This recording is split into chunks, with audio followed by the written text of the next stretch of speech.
जगतसिंहपुर एरसमारे लड़ुंट यदि कहवा युव प्रतिभा आउ लोकों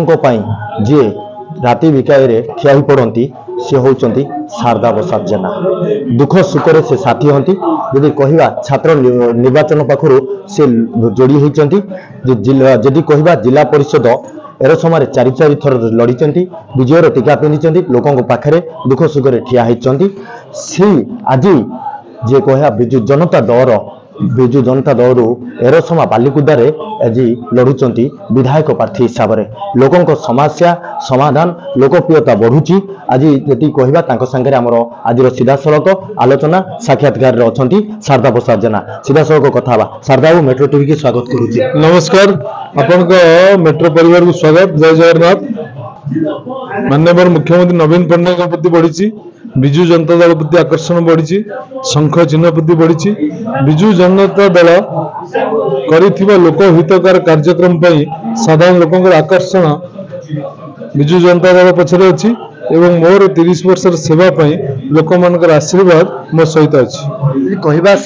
आपण को आम देखीचु गणमाध्यम चर्चार विषय था से ढिंकियार कथा हो कि जदि कहवा लोकंर दुख सुखरे छाती होगी शारदा प्रसाद जेना पहुंचती छात्र जीवन सेवा को पाथेय करी एवं सेवार करिवार मानसिकता ने राजनीति प्रवेश करिछि। माननीय मुख्यमंत्री उक्ति सेवा पर राजनीति के उत्तम माध्यम विश्वास करुवा मु से व्यक्ति जे कि सेवा को आदर्श मानिक कार्यक्रम करिछि एवं लोकों सेवा होछि मोर श्रेष्ठ सेवा लोकों सेवा होछि मोर माधव सेवा एवं साधारण तले पड़ी लोक मानकर मुहरे हस फुटिया यह होछि मोर प्राथमिकता।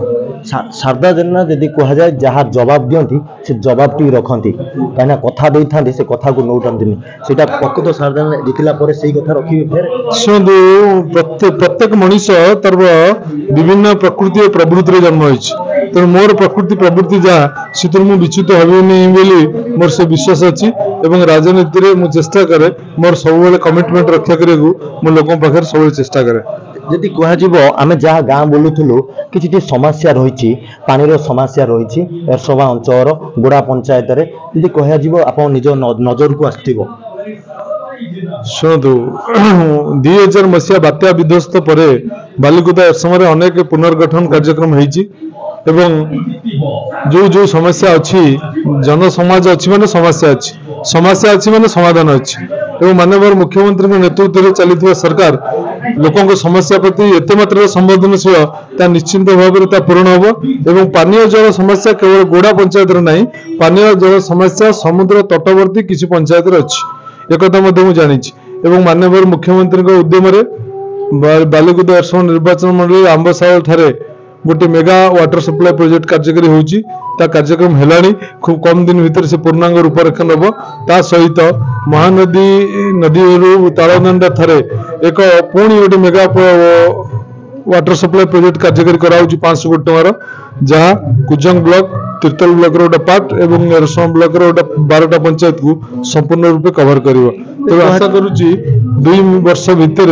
पानीय जल समस्या समाधान हम जहाँ मुख्यमंत्री लक्ष्य रही टैप टू होम समस्त उपलब्धि पाइबे। यदि कह विरोधी कहते परिवर्तन निहाती दरकार परिवर्तन हो निश्चिंत परिवर्तन हो परिवर्तन कौन पाई परिवर्तन क्या नवीन पट्टनायक नेतृत्व सहित कहार समान अच्छी विजु जनता दल सहित किए समकक्ष अच्छी क्या लोक परिवर्तन करेंगे परिवर्तन किसी ना नवीन पट्टनायक नेतृत्व में ओडिशा विकास पथ में आगे चली आज अभावी ओडिशा गोटे प्रभावी ओडिशा रूप परिगणित होती सबु क्षेत्र में सबु वर्गर लोक नवीन पट्टनायक आशीर्वाद रही सहयोग रही आपड़ विजु जनता दल निर्वाचन इस्ताहार मैनिफेस्टो जब देखिए भल मैनिफेस्टो भारत वर्ष में कौन दल तैयारी खाली करना नवीन पट्टनायक लोक प्रतिश्रुति देते जो दिन मु मुख्यमंत्री रूपे प्रथम कैबिनेट बैठक डाकिबी मु निर्वाचन इस्ताहार घोषणा करुवा सब कार्य को मुझे दिन अप्रुवाल देवी तेणु माननीय मुख्यमंत्री लोकों मान प्रति एत मात्रा संवेदनशील अच्छा एत मात्रा प्रतिश्रुतिबद्धता अच्छा जे अन्य कौन राजनीतिक दल संगे सामान हो पार ना लोक परिवर्तन कहीं करेंगे ओडिशा लोक नवीन पट्टनायक संगे अच्छा विजु जनता दल संगे अच्छा शंख चिन्ह संगे अच्छा। शारदा जहाँ प्रतिश्रुति दिखती से प्रतिश्रुति पूरा करते कारण आगामी दिन में आम देखीचु शारदा जेना लोकों दुख सुखर ठिया होती यदि कहजिव कहीं स्वाधीन जो लड़ुले जो लोकों संगे रही भारतीय जनता पार्टी एथर लोकों काम करेंगे जहाँ लोकप्रियता बढ़ुची देखिबार बाकी रही सीटार नवीन पट्टनायक जो स्लोगान रही नवीन पट्टनायक वार्ता रही से वार्ता को नहीं शारदा जेना आज मैदान में रही किसी दरकार नहीं शंख चिन्ह को लेकर आज शारदा जेना गाँ दांडे बुलूं भोट भिक्षा मागुले माँ भौणी मैंने छुट्टी आसती शारदा जेना मो पाखक 2024 विजयर टीका किए पिंधो आगामी दिन में कहींपर दीपक बारिक मेट्रो।